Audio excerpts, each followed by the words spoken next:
Hi, welcome to the next screencast. Gender and crime. We'll look at females specifically. Socialisation, does that play any part whatsoever in gender differences in crime? Also about society. Society controls women in the eyes of feminists. Does that play any role? And liberation. What happened when women finally found liberation? Did that make any changes?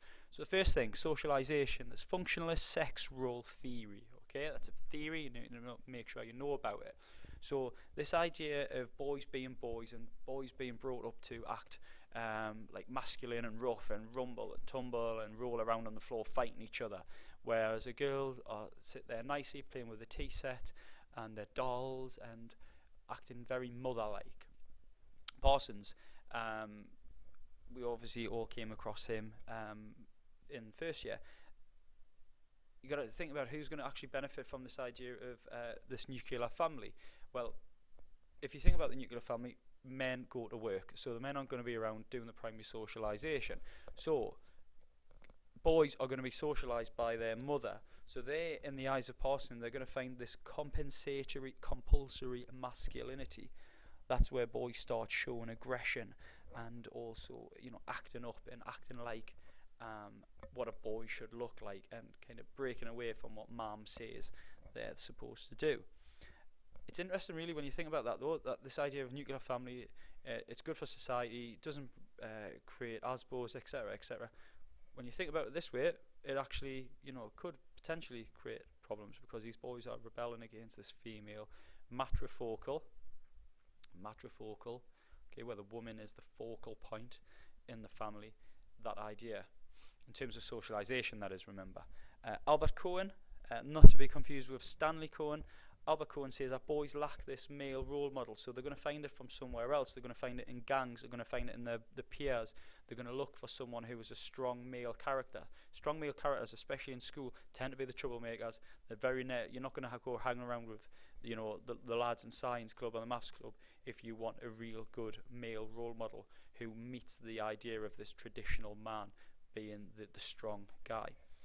Obviously, a criticism of this comes from Walklake, who we actually came across last week, and she says that there's this idea of biological assumptions. Who says women are the best at doing socialisation?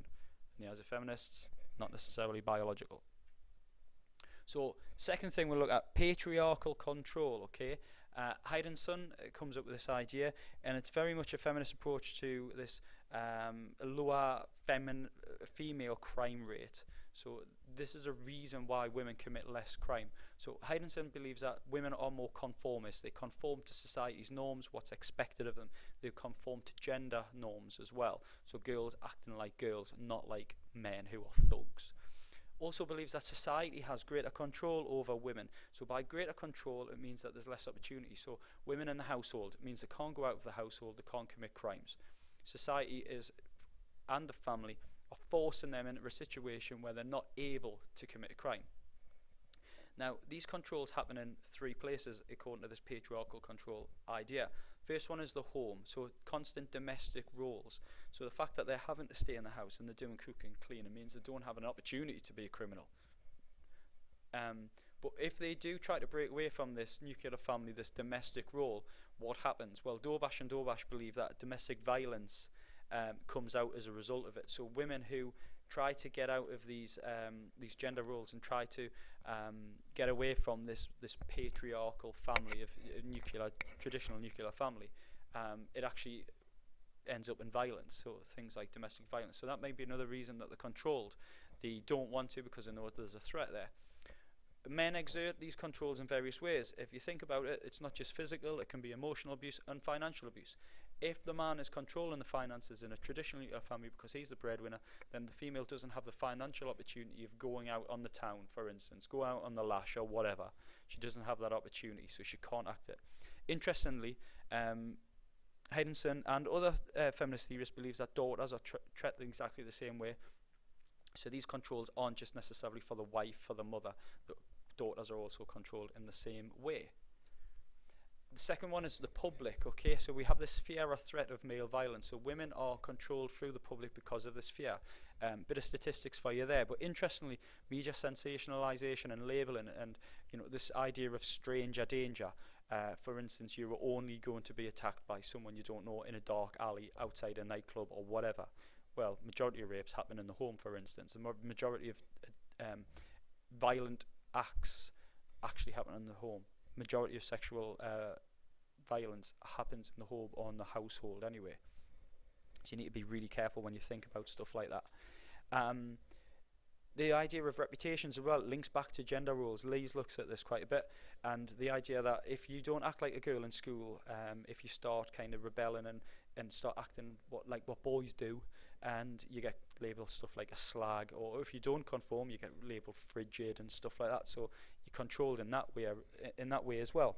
The third way is at work. So it doesn't get any better when you actually go to work, because work's a majority controlled by men. So most bosses, most CEOs, things like that, majority of them are men. Women are kept in the place through sexual harassment, being held down. The kind of jobs that women do are you can make the tea, you make the coffee, that's your job kind of thing. So this patriarchal oppression still happens in the workplace. And also the positions held. So women don't really get into these jobs where they get loads of money. So it actually, again, restricts their chances to commit crime, because crime isn't just burglary and murder.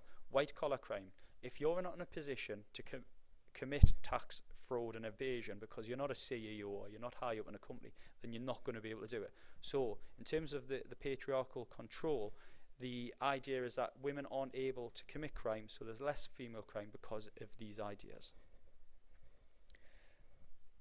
It's not just about being a female though. Class and gender ideas, and this links a bit to Heidenson's patriarchal control, in that Pat Carlin very much is the key person when it comes to class and gender deals that we're talking about.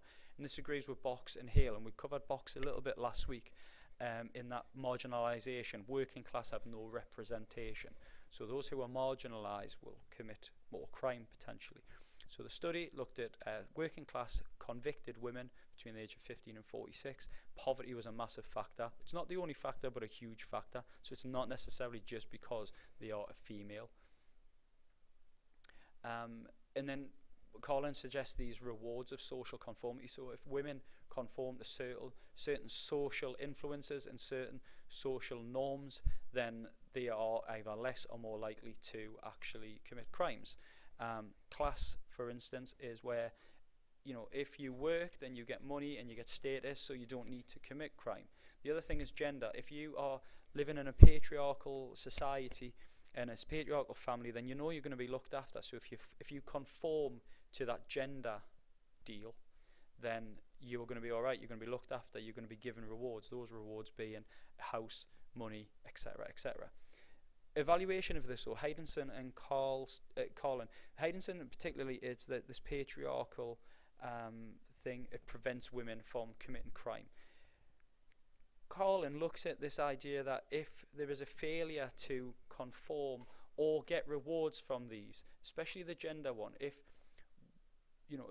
there's a failure of patriarchy, then you're more likely to commit crime. So if you aren't living in a nuclear family and you're not being provided for, where are you going to get your money from? Well, you're potentially going to commit crime in the eyes of Carlin. External factors influence rather than free choice. So it's very much looking at how the society impacts on the individual rather than how the individual makes a decision.